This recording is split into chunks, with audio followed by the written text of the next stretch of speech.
Another thing that people pointed out to was livestock. Livestock crossing the road. Deer jumping out in front of you, that sort of thing. Now, you have to watch out for that sort of thing. And again, there's hardly any light out there, and you really have to keep an eye open. Remember, you are allowed to keep your bright headlights on a country road or on any road where there's no traffic coming at you within 500 feet, and you're not following another car within 300 feet. And that's about the length of a football field. So on a dark road, don't be afraid to put your bright lights on as long as there are no cars that are following you or coming at you within 500 feet. Validation question number 18 is B as in boy.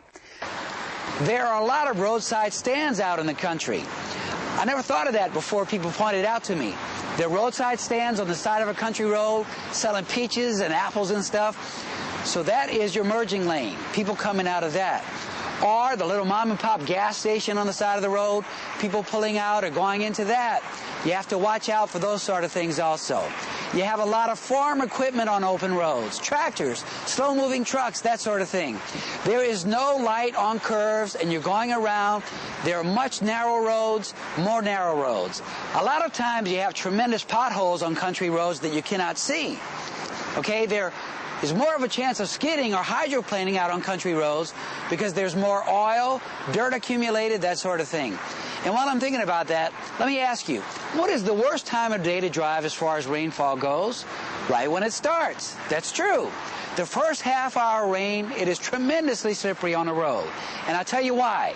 When cars ride over a road, they drop fragments of dust, mostly oil, gas, any kind of residue from their truck or the car, and it lands on the pavement. Then, when the rain comes, a light mist especially is very bad because it just wets that stuff on the road and it makes it very, very slippery. So you better be careful the first half hour to an hour of rainfall. Very slippery. Try never to drive at all during the first half hour of rain.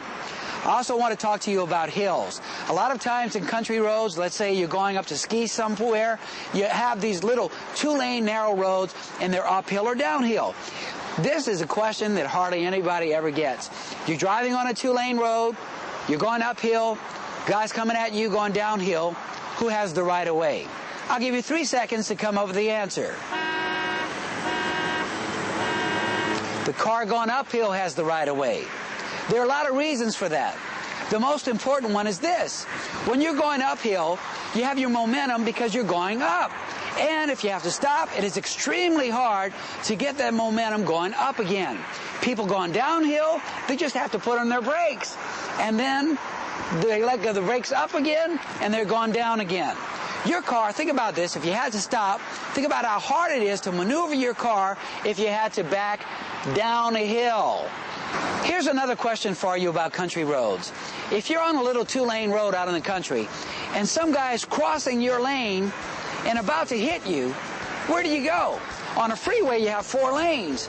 A lot of city streets, you have 4 lanes. You could escape. Country roads, you have to go off the side of the road. And that's it. And there are ditches on the side of the road. Sometimes in the country, you might end up in a ditch. My Uncle Boudreaux, I called him last week and I had to admit he's not the brightest guy in the whole world. He keeps a coat hanger in his car in case he locks himself out. And he told me that he took that aptitude test to go back to school.